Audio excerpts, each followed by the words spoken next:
Assalamualaikum warahmatullahi wabarakatuh.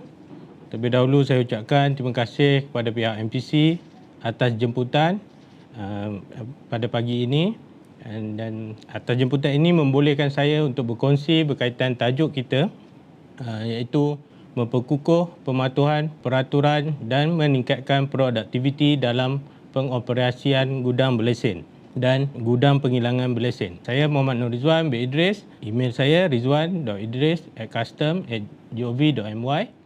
Saya akan memberi taklimat berkaitan lesen gudang. Terdapat dua jenis lesen gudang, iaitu yang pertama adalah gudang berlesen dan juga yang kedua berkaitan gudang penghilangan berlesen. Apa itu gudang berlesen? Gudang berlesen adalah suatu premis yang dilesenkan oleh Ketua Pengarah Kastam untuk menyimpan barangan yang belum dibayar cukai kastam dan lain-lain barangan yang dibenarkan oleh Ketua Pengarah Kastam. Gudang berlesen dilesenkan di bawah Seksyen 65 Akta Kastam 1967. Erti kata lain, dengan adanya lesen ini membolehkan pengundangan barang-barang berduti atau bercukai dan barang-barang lain yang diluluskan oleh Ketua Pengarah Kastam. Kita tengok pula kategori gudang berlesen. Ada 4 kategori bagi gudang berlesen, iaitu yang pertama, gudang berlesen awam, kita panggil GBA, short form. Kedua, gudang berlesen persendirian, GBP. Gudang berlesen perkemar, GB perkemar. Dan juga yang keempat, gudang berlesen awam pelabuhan atau lapangan terbang. Gudang berlesen awam ataupun GBA adalah gudang berlesen yang dikendalikan oleh syarikat atau agensi kerajaan. Tujuan dia adalah untuk menyimpan barang-barang milik pelanggan yang telah diluluskan oleh Ketua Pengarah Kastam.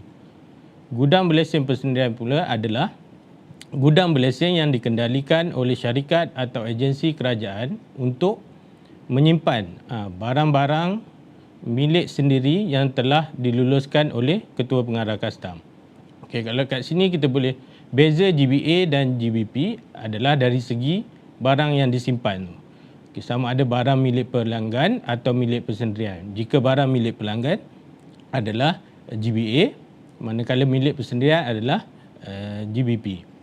Gudang berlesen perkemar pula adalah gudang berlesen yang dikendalikan oleh Ahli Persatuan Pengimport dan Peniaga Kenderaan Melayu Malaysia, Perkemar, untuk menyimpan kenderaan milik ahli perkemar yang diimport.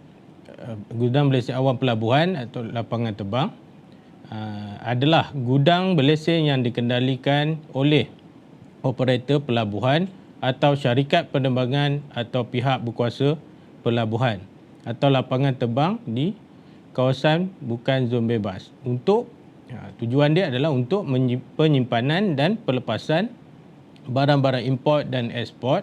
Lesen GBA pelabuhan atau lapangan terbang ini hanya boleh dipertimbangkan ke atas gudang yang berada dalam kompleks kargo, di lapangan terbang dan pelabuhan saja. Dua ni saja, iaitu di kompleks kargo dan di pelabuhan. Kemudian kita pergi pula untuk apa penubuhan gudang berlesen ni. Ini adalah tujuan gudang berlesen ni ditubuh. Yang pertama adalah untuk penyimpanan sementara, untuk simpan sementara. Gudang berlesen sebagai tempat penyimpanan sebelum ekspor atau jualan tempatan. Sebelum kita buat ekspor dan jual, kita simpan dulu dalam gudang berlesen. Kemudian yang kedua adalah aktiviti yang dibenarkan. Membolehkan aktiviti seperti pecah pukal, pembungkusan semula dan jual beli dilakukan di dalam gudang. Ia juga dapat menggalakkan perkembangan barang-barang tempatan dengan melakukan penggabungan barang-barang untuk tujuan ekspor. Tujuan ketiga adalah untuk menggalakkan perdagangan entrepot, iaitu import dan ekspor semula. Terusnya adalah dapat mengurangkan kesesakan di pelabuhan, lapangan terbang dan semua stesen pintu masuk atau keluar negara supaya pergerakan perdagangan dapat diuruskan dengan cepat dan lancar. Terusnya adalah membolehkan aktiviti jual beli. Aktiviti jual beli ini dilakukan di bawah IPC, dan RDC. Ia juga dapat mengurangkan harga pembelian barang-barang. Harga pembelian barang-barang. Ini kerana boleh mengimport barang-barang dalam kuantiti yang besar. Di samping itu juga ianya dapat mengurangkan beban kewangan pengimport dalam memperuntukkan perbelanjaan wang yang banyak bagi membayar duti atau cukai serentak. Terusnya adalah syarat asas permohonan bagi GBA. Yang pertama, hanya syarikat berstatus berhad atau sendirian berhad sahaja yang didaftarkan dengan SSM layak untuk memohon lesen GBA. Yang kedua adalah Equity Bumiputera. Sekurang-kurangnya miliki 30% equity Bumiputera dan syarat ini adalah terpakai sepanjang tempoh dilesenkan. Yang ketiga adalah modal berbayar. Minimum 1 juta bagi penyimpanan barang-barang kritikal, minimum 1 juta bagi penyimpanan campuran barang kritikal dan bukan kritikal, dan minimum 250,000 bagi penyimpanan barang-barang bukan kritikal. Kemudian yang keempat adalah nilai barangan disimpan setahun. RM 3.5 juta bagi barang-barang kritikal, dan kemudian 3.5 juta juga bagi barang campuran iaitu barang kritikal dan juga barang bukan kritikal. Untuk barang bukan kritikal tiada nilai minimum keluasan untuk GBA tersebut. Untuk ruang penyimpanan barang-barang kritikal adalah 50,000 kaki persegi. Kemudian untuk ruang penyimpanan campuran barang kritikal dan bukan kritikal sama 50 kaki persegi. Untuk ruangan penyimpanan barang-barang bukan kritikal adalah 20,000 kaki persegi. Untuk tujuan keluasan ni, pihak syarikat dibenarkan untuk memaksimumkan ruang gudang dengan susunan bertingkat atau kita panggil stacking mengikut kesesuaian dengan syarat dagangan yang disimpan selamat, tidak rosak dan mudah dikenal pasti kedudukannya. Okey, seterusnya adalah jaminan bank. Bagi permohonan baharu adalah sebanyak 10% daripada anggaran duti atau cukai bagi barang-barang setahun. Manakala jaminan bank bagi pembaharuan lesen bagi barang kritikal dan campuran adalah 10% daripada nilai tertinggi barang. Bagi pembaharuan GBA bukan kritikal adalah 10% daripada purata nilai barang. Permohonan untuk lesen ni perlu dikemukakan melalui JKDM negeri, iaitu di mana gudang berada. Sebagai contoh, jika gudang berada di Klang, mohon kepada JKDM Negeri Selangor. Kelulusan adalah buat permohonan kepada JKDM Negeri, kelulusan adalah daripada JKDM Ibu Pejabat. Kalau tidak mematuhi syarat-syarat permohonan GBA ini, hantarkan permohonan kepada MOF. Ini adalah syarat asas permohonan GBP, Gudang Berlesen Persendirian. Yang pertama, syarikat yang berdaftar dengan SSM, pihak berkuasa tempatan atau PBT layak untuk memohon, dilulukan status IPC, RDC atau hub principal. Untuk equity Bumiputera tiada. Kemudian modal berbayar adalah minimum 150,000 bagi penyimpanan barang-barang kritikal, minimum 150,000 juga bagi penyimpanan campuran barang-barang kritikal dan barang-barang bukan kritikal. Dan untuk barang bukan kritikal adalah minimum 100,000. Nilai barangan disimpan setahun hendaklah sekurang-kurangnya. Dekat sini dia kata sekurang-kurangnya, maksudnya RM 5 juta bagi barang-barang kritikal, RM 5 juta juga bagi campuran barang-barang kritikal dan bukan kritikal, dan RM 2 juta untuk barang-barang bukan kritikal. Untuk GBP tiada keluasan yang ditetapkan untuk gudang berlesen persendirian. Manakala jaminan bank untuk permohonan baru adalah 100% daripada anggaran duti atau cukai bagi barang-barang untuk tempoh setahun.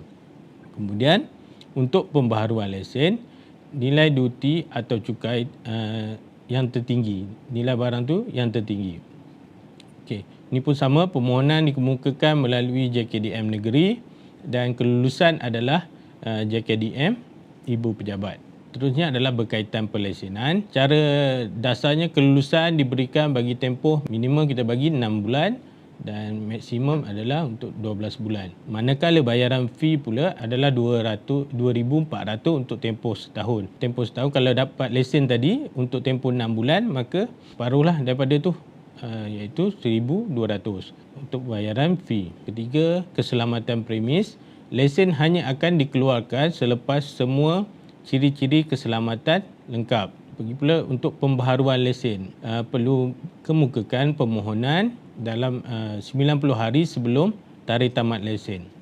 Ini kena untuk pembaharuan kena patuh pada tempoh ni sebab kita ada nak buat untuk audit sebelum pembaharuan diberikan. Barangan yang dibenarkan untuk disimpan dalam GBA dan GBP. Untuk GBA, barang milik pelanggan, barang kritikal atau bukan kritikal. Gudang berlesen persendirian, barang milik pemegang lesen, barang kritikal dan barang yang memerlukan penjagaan khusus. Barang yang dibenarkan disimpan dalam GBA dan GBP, iaitu barangan berduti dan barangan lain yang diluluskan oleh penolong ketua pengarah kastam. Kemudian barangan yang sudah berbayar duti atau cukai atau tidak berduti, atau cukai yang diluluskan oleh penolong ketua pengarah kastam ataupun pengarah kastam negeri. Barangan penghilangan LMW, GBP dan juga ZB, zon bebas, bagi tujuan penyimpanan, ekspor atau jualan tempatan. Dan barang keempat adalah semua barang-barang yang diluluskan kepada pemegang status IPC, RDC dan hub principal. Barangan berduti excise keluaran kilang tempatan untuk tujuan ekspor. Barangan tempatan yang diluluskan oleh pengarah kastam negeri untuk tujuan ekspor. Ini adalah barang yang dibenarkan disimpan di dalam GBA dan juga GBP. Okey, apa pula aktiviti yang dibenarkan dilakukan di dalam GB, gudang berlesen? Ini adalah salah satu platform untuk mengembangkan perniagaan bagi pelesen GB.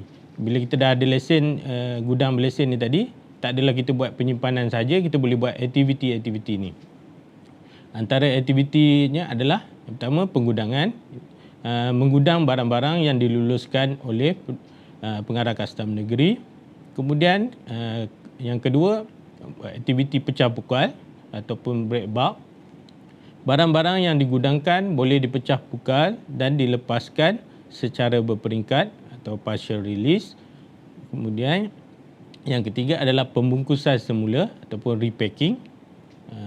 Barang-barang yang digudangkan boleh dibungkus semula, sama ada untuk dieksport atau untuk pasaran tempatan. Pembungkusan semula ini boleh dilakukan untuk pembungkusan barang-barang yang sama ke dalam bungkusan yang lebih kecil atau lebih besar. Boleh juga buat pembungkusan semula pelbagai jenis barang untuk menjadi satu set barang-barang. Aktiviti yang keempat iaitu penandaan semula, relabeling, melibatkan tindakan penandaan semula ke atas barang-barang yang diimport. Contohnya, menandakan nama pengimport atau pengedar sebelum barang-barang tersebut dilepaskan untuk pasaran tempatan atau dieksport semula. Barang-barang yang bukan berasal dari Malaysia tidak boleh ditandakan semula sebagai buatan Malaysia. Kelima adalah jual beli barang-barang yang disimpan di dalam GB, gudang berlesen, adalah dibenarkan. Keenam, pada pergabungan. Pergabungan di antara barang-barang berikut boleh dilakukan bagi tujuan ekspor sahaja. Okey, pergabungan ni hanya untuk tujuan ekspor. Ini antara ciri-ciri barang dia lah untuk penggabungan. Yang pertama adalah barang-barang yang diimport. Yang kedua, barang-barang keluaran tempatan. Barang-barang berasal daripada zon bebas. Barang-barang keluaran gudang penghilangan berlesen. Barang-barang tidak berduti. Barang-barang yang sudah berbayar duti atau cukai. Dan barang-barang berduti atau tidak berduti yang diimport bersama barang-barang keluaran tempatan yang bercukai jualan. Walau bagaimanapun, penggabungan rokok dan minuman keras dengan barang-barang lain adalah tidak dibenarkan. Penggabungan dibenarkan bagi barangan milik lebih dari satu pengeksport dan hanya boleh dilakukan di GBA pelabuhan atau lapangan terbang sahaja. Kemudian aktiviti lain yang boleh dibuat adalah perdagangan entrepot. Aktiviti ini melibatkan pengeksportan semula barang-barang diimport.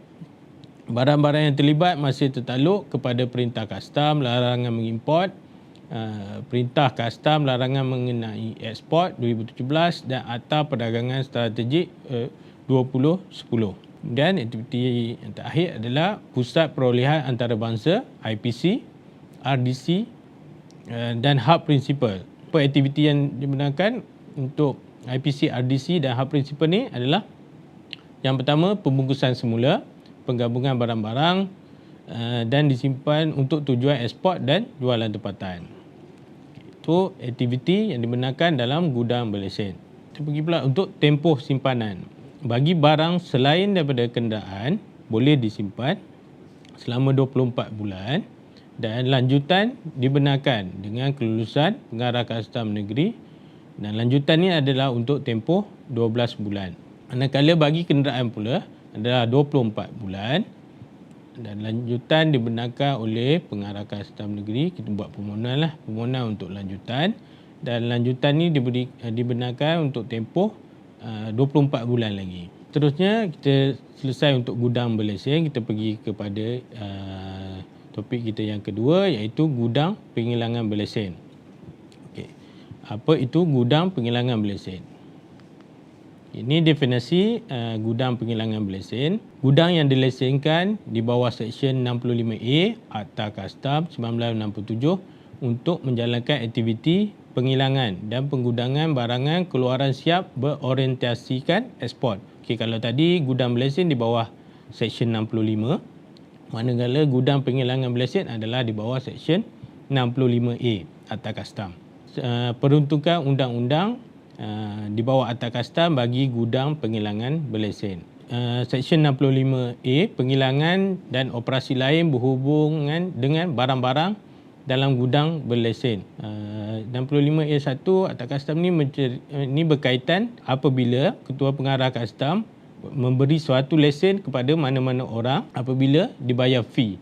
Bila dibayar fee, beri lesen, dan apabila diberi lesen boleh menarik balik, menggantung atau membatal mana-mana lesen itu untuk meneruskan apa-apa proses penghilangan dan operasi lain.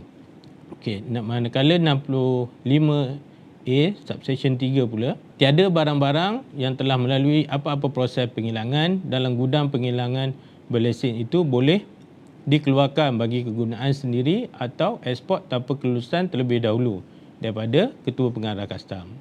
Okay, apa-apa aktiviti nak keluarkan barang daripada gudang penghilangan berlesen ini mesti dapat kelulusan terlebih dahulu.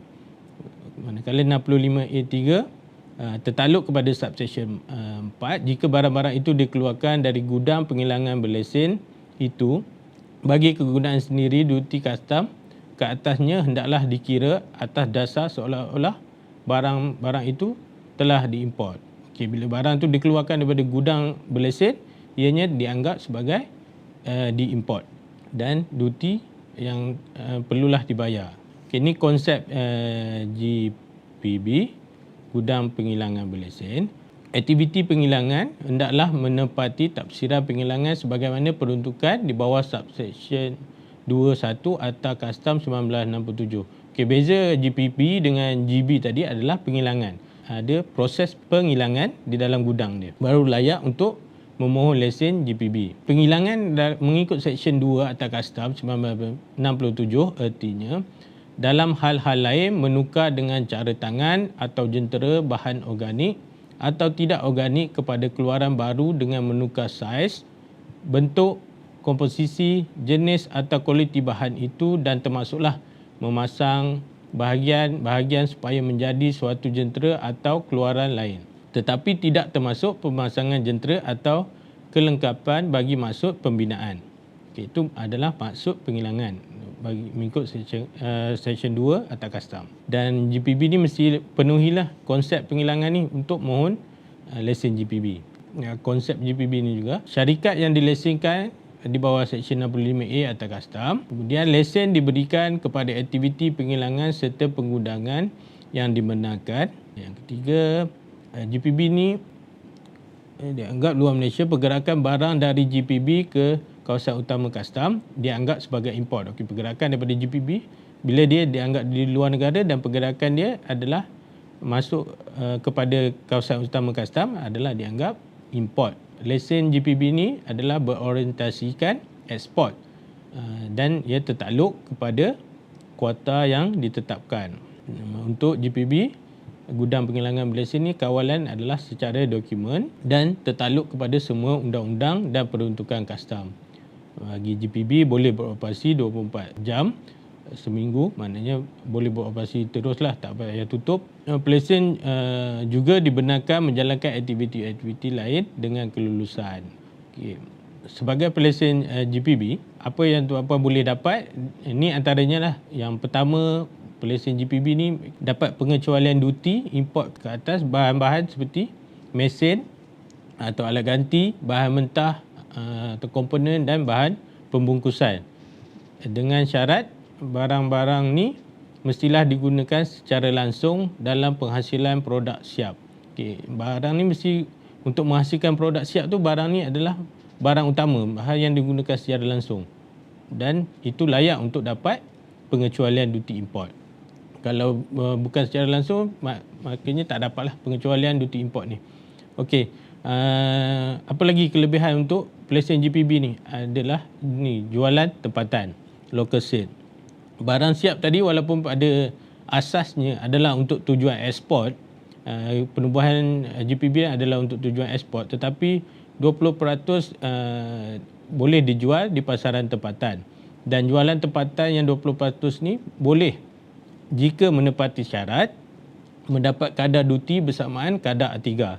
Okey, ini kadar duti bersamaan A3, bukan A3 yang macam FTA tu, dia adalah kadar bersamaan dengan A3. Ini untuk membolehkan local company enjoy menikmati duti bersamaan kadar A3 macam pengimport-pengimport lain lah, bila dia beli barang daripada gudang penghilangan berlesen. Okay, seterusnya kita pergi kepada polisi kuota, iaitu kuota untuk syarikat gudang penghilangan berlesen, di mana bagi pelesen GPB adalah terikat dengan kuota jualan untuk ekspor adalah sebanyak 80% dan jualan tempatan adalah sebanyak 20%. Okay, ini adalah semasa awal-awal pelesen, ini adalah kuota yang diberikan, iaitu 80 dan 20. Jadi bagaimana kalau jualan tempatan adalah lebih daripada 20%? Boleh tak kita nak mohon daripada 20% tu dinaikkan kepada 30 ataupun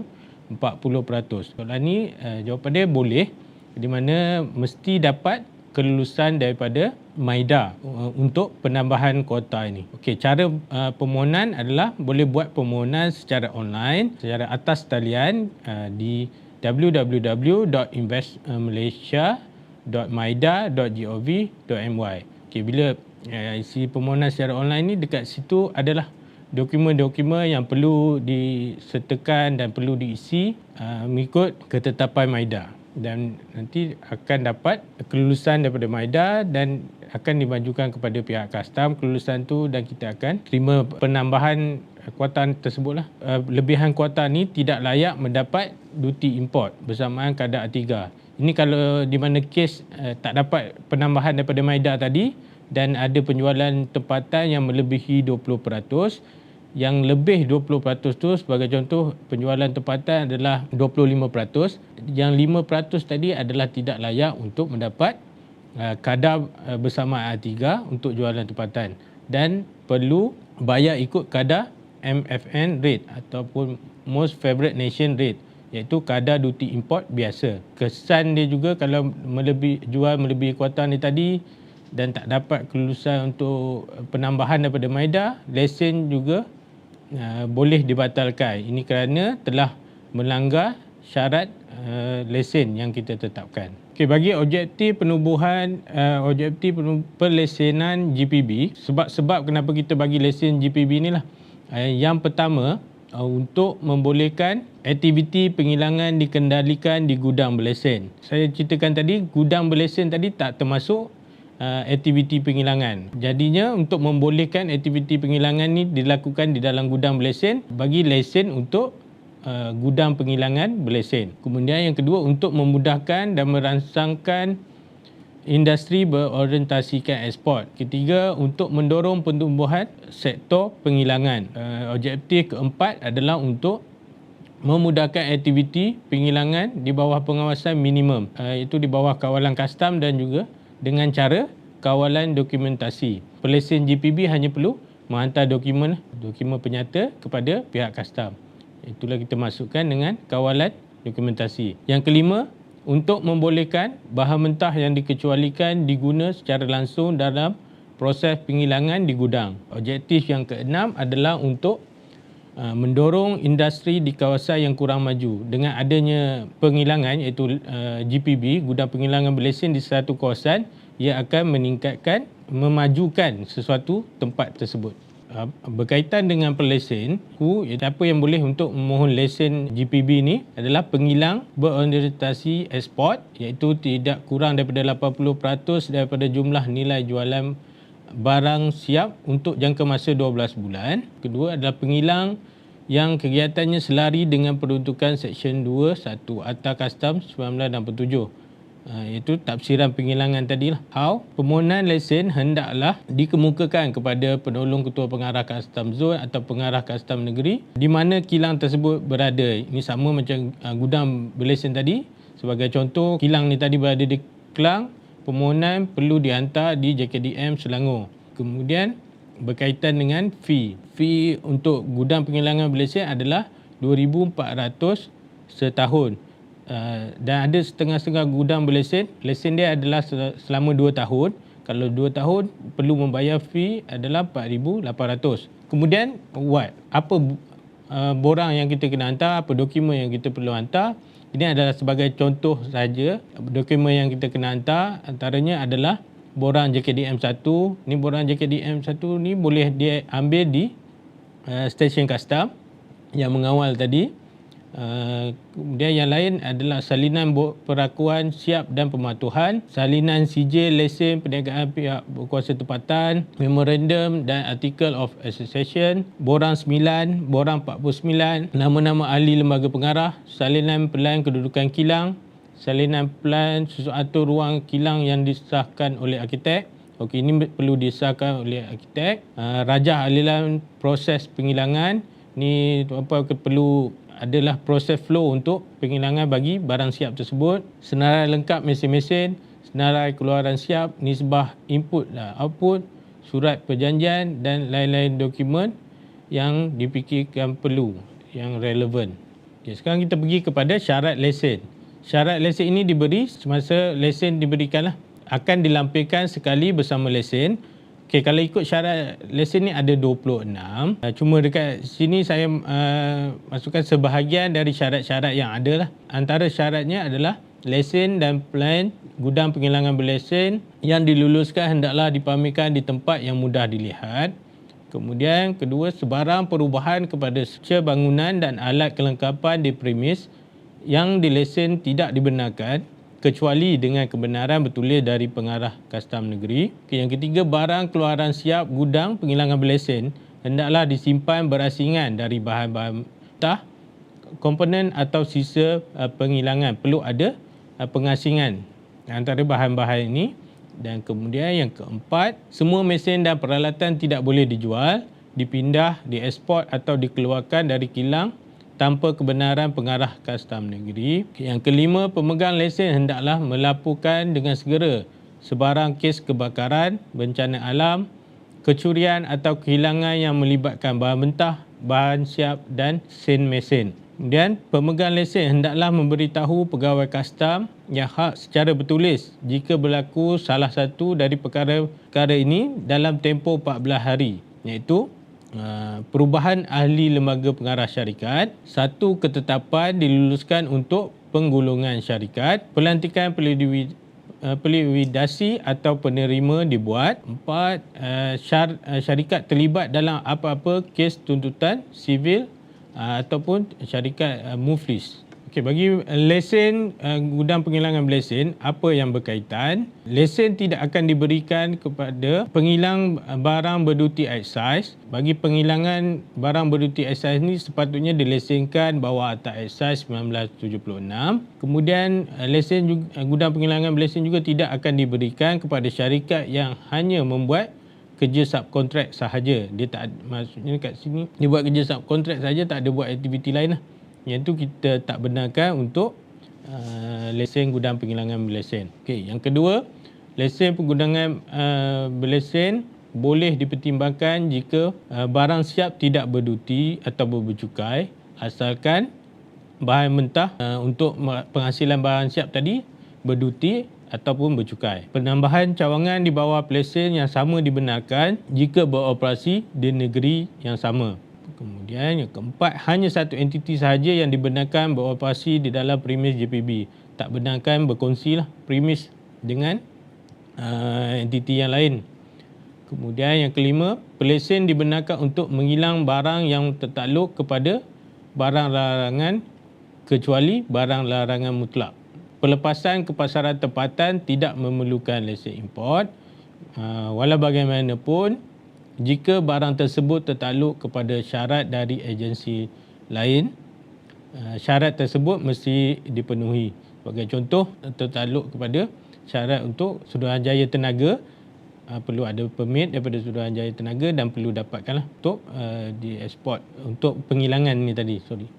Kemudian mesin, bahan mentah, peralatan dan komponen, bahan pembungkusan yang digunakan secara langsung untuk pengeluaran boleh diperoleh dengan pengecualian daripada gudang berlesen, zon bebas ataupun gudang penghilangan berlesen. Okey, yang ketujuh, pengimportan mesin, bahan mentah, komponen yang tertakluk pada larangan import perlu memenuhi syarat yang ditetapkan, perlu memenuhi syarat untuk larangan import tersebut. Okey, ini website kita di mana dekat sini apa-apa maklumat, borang ataupun lampiran yang saya ada sebutkan tadi yang berkaitan gudang penghilangan boleh didapatkan di sinilah. Cara dia masuk web, lepas tu pergi ke tab facility. Boleh tengok kat sini, kat facility ni ada banyaklah bawah dia.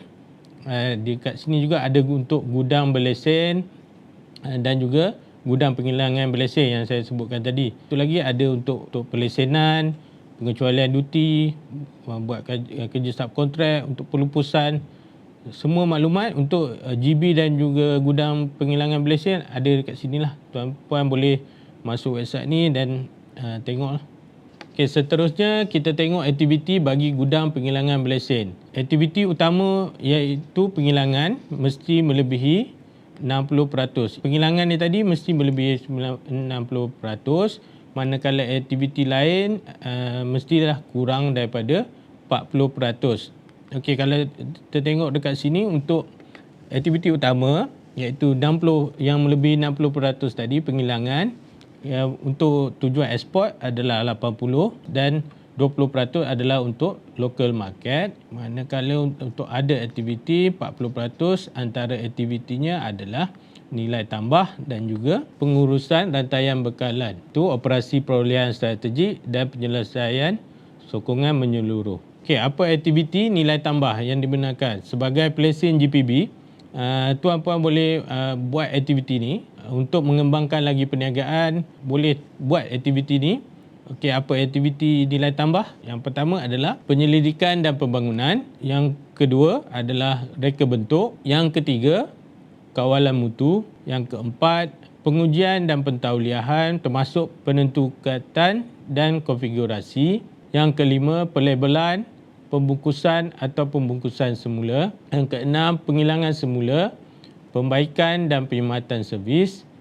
Yang ketujuh, pemasaran International Procurement Center IPC, dan boleh buat pengagihan iaitu RDC. Okey, bagi IPC dan RDC ni kita dah tak ada untuk permohonan baru. Mana yang dulu ada untuk lesen IPC dan RDC saja yang boleh membuat aktiviti ni. Kalau untuk permohonan baru memang tak dibukalah, maksudnya takkan ada untuk diluluskan untuk IPC dan RDC.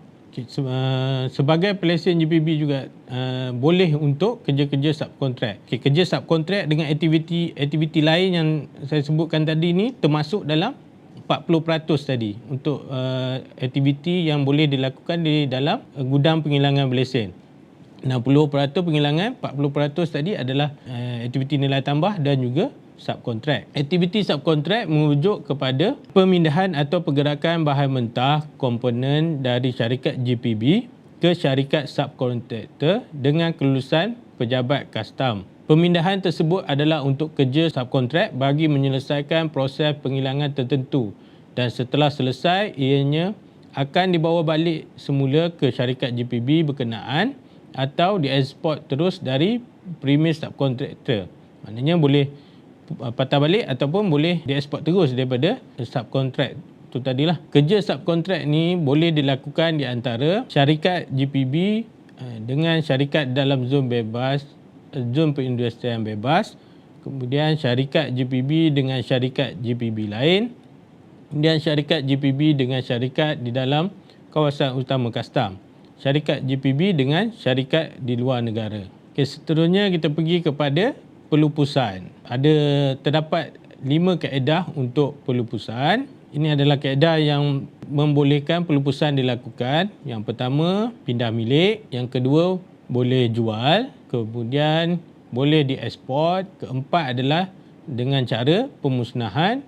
Dan yang kelima, dengan cara derma. Okay, seterusnya kita akan masuk kepada pelupusan secara pemusnahan tadi. Terdapat 2 cara pelupusan untuk secara pemusnahan, iaitu yang pertama tidak perlu pemeriksaan dan yang kedua perlu pemeriksaan. Okey, di mana keadaan yang tidak perlu pemeriksaan, bagi pelupusan waste dan scrap tidak berduti ataupun bercukai secara pemusnahan tidak perlu disaksikan oleh pegawai kastam, memadai ianya disahkan oleh wakil pemegang lesen. CJ pemusnahan hendaklah dikemukakan kepada stesen yang mengawal kilang setiap kali pelupusan dibuat. Ini tak perlu pemeriksaan, cukup sekadar disahkan oleh wakil pemegang lesen, iaitu wakil syarikat GPB lah. Keadaan untuk yang memerlukan pemeriksaan. Pelupusan secara pemusnahan bagi bahan mentah, komponen termasuk sisa kain dan barangan siap yang rosak dan barangan yang tertakluk kepada duti cukai atau cukai hendaklah disaksikan oleh pegawai kanan kastam ataupun pegawai kastam sekurang-kurangnya yang berpangkat WK22. Okey, maksudnya menjual bahan mentah. Ini banyak juga pertanyaan berkenaan dengan penjualan bahan mentah ni. Okey, bolehkah kita nak jual bahan mentah ni? Ya, bahan mentah ni kalau ikut asalnya tadi, semasa pengimportan, bahan ni telah mendapat pengecualian duty import.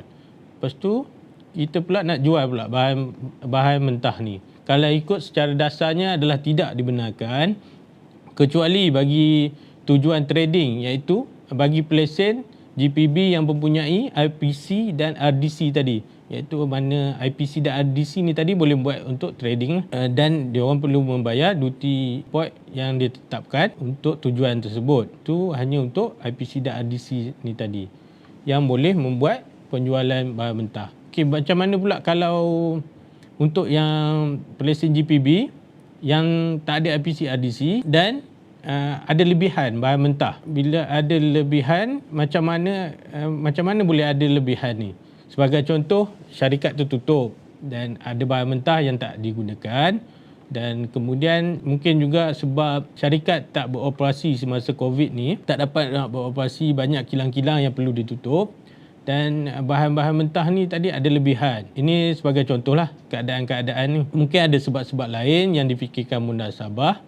Dan untuk tujuan ini, ianya dibenarkan dengan syarat perlu mendapat kelulusan terlebih dahulu. Jika tuan-puan ada lebihan bahan mentah dan syarat yang munasabah, boleh buat permohonan kepada Jabatan Kastam untuk menjual bahan mentah tersebut. Okay, semasa pandemik COVID-19 COVID-19 ni, macam mana pengoperasian Jabatan Kastam. Jabatan Kastam beroperasi seperti biasa. Jumlah pegawai yang ada berkurang sebab kebanyakannya bekerja daripada rumah. Pihak Kastam akan memastikan ada pegawai di pejabat ataupun di kaunter-kaunter Kastam. Kemudian untuk pelesen-pelesen ni kita sediakan permohonan secara atas talian. Permohonan boleh dilakukan secara atas talian dan kelulusan juga akan diberi secara atas talian. Kemukakan permohonan seperti kelulusan A3, pembaruan lesen, ini dilakukan melalui email. Bila kita terima email dan dapat kita nak memberi maklum balas sama ada lulus atau tidak lulus, kita juga akan kemukakan maklum balas ini melalui email. Untuk semasa pandemik COVID-19 ni juga, Jabatan Kastam ada membuat beberapa insentif kepada pelesen-pelesen gudang penghilangan berlesen, di antaranya penambahan aktiviti nilai tambah daripada 10% kepada 40%. Okey, yang saya sebutkan tadi, aktiviti nilai tambah yang ada 8 aktiviti tadi, sebelum pandemik COVID-19 ni ianya adalah 10%. Bila berlakunya COVID-19, kita tambah kepada 40%. Ini adalah untuk memudahkan kepada pelesen GPB. Antara insentif lain juga adalah kuota jualan tempatan. Kuota jualan tempatan bagi penjualan pelitup separuh muka ke pasaran tempatan adalah dikecualikan daripada kuota. Ini adalah penjualan face mask. Dan kalau yang kuota 80-20 tadi tu, iaitu kalau ikut penjualan untuk jualan tempatan adalah sebanyak 20%. Bagi penjualan face mask ni kita tak masukkan dalam kuota tu. So boleh jual seberapa banyak untuk memenuhi pasaran sebab berlakunya pandemik COVID-19 ni. Okey, itu saja daripada saya. Saya ucapkan terima kasih kepada tuan-puan dan puan-puan kerana sudi untuk mendengar taklimat saya pada hari ini, dan begitu juga kepada pihak MPC dan kerana memberi saya peluang dan ruang untuk berkongsi berkaitan gudang berlesen dan juga gudang penghilangan berlesen. Okey, sebarang pertanyaan boleh email kepada saya di rizwan.idris@custom.gov.my. Itu saja. Terima kasih.